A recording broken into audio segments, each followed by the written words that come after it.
Hi, I am Michelle Tennant with Henderson County Beekeepers Association, and this is Kristy Boon, our secretary. I'm the president. So Kristy, I thought you would be well suited to tell us about how you prepared to volunteer at a booth at a festival with our club. You have so much stuff with you, and just tell me about it. Well, I try and get several different sizes to meet something for everyone.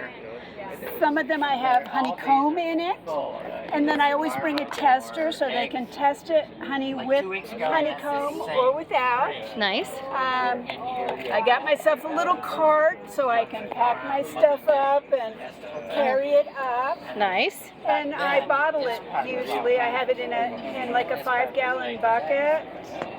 From when I spun it out of the hive, and then I bottle it in the various sizes for sale. And then how did you discern the costs that you've got like a little paper here? I do. So. And then let's not forget behind her, she has some wet wipes in case people get sticky. I totally do.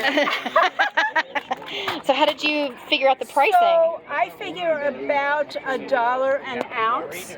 Okay. But glass is more expensive, but some people really prefer glass. It's very environmentally sound and reusable. So it's $1 more if it's in glass. So I try and have a little bit of both. A lot of people with kids don't want glass. They don't want it to break. And a lot of people like the squirt bottles, you know, where you can just squirt out a little bit right into your coffee or tea or on your oatmeal or whatever. So, what about people who are just so brand new and you've got a variety of different containers? What about some tips on how to get containers and things of that nature? There are a ton of different bee supply places. Dayton, Man Lake, even Amazon has a tremendous array of choices in both plastic and glass. Okay. So, okay. Like I know there is the Beloved Spa over in Fletcher. She buys honey from me to resell, but she only wants glass. Uh-huh. A lot of people with little kids don't want a glass container. They're afraid it's too easy to slip out of little hands, and they only want plastic. Well, and then what about the labeling itself? Like what about the art of labeling? Well, I make my own labels. A lot of members of the club order them already made, but I just go to Avery.com or one of those label places. I got mine on Etsy. And then I design my own. Nice. They have all kinds of different fonts. Yeah, and you different graphics, or you can download your own graphics.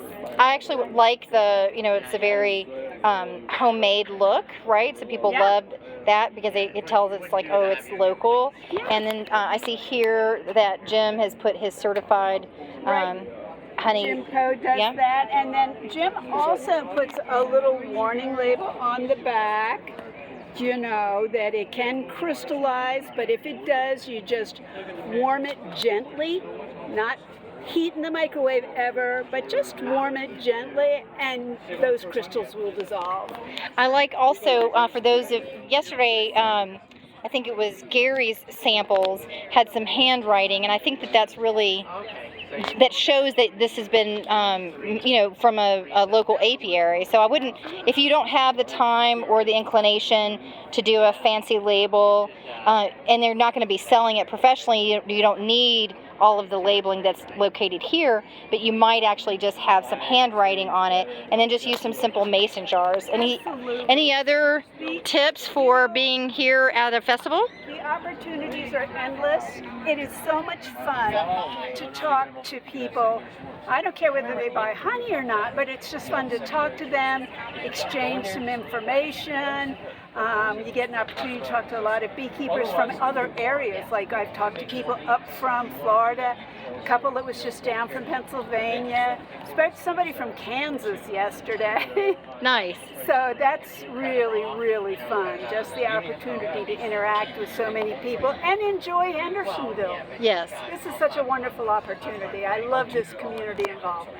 When I was talking at the stage at the courthouse, and one of the things that was suggested is that we say, gosh, how can you actually take home with you a taste of Hendersonville? And we say take home some local honey, just like a fine wine. It has the floral bouquet that's present here in Hendersonville. The first thing that one of my cousins told me, he's from Maine, and I took him some of my honey, was it seems to me I can taste maple, a hint of maple. And of course, that's the first thing that blooms here. Yes. So a lot of maple nectar goes into this wildflower honey. And of course, we also get sourwood honey in July. Yes.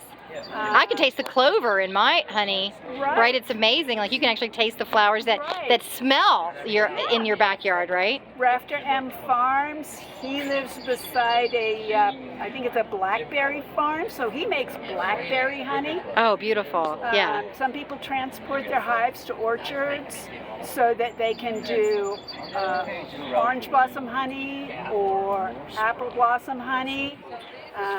From up north, we get a lot of clover honey.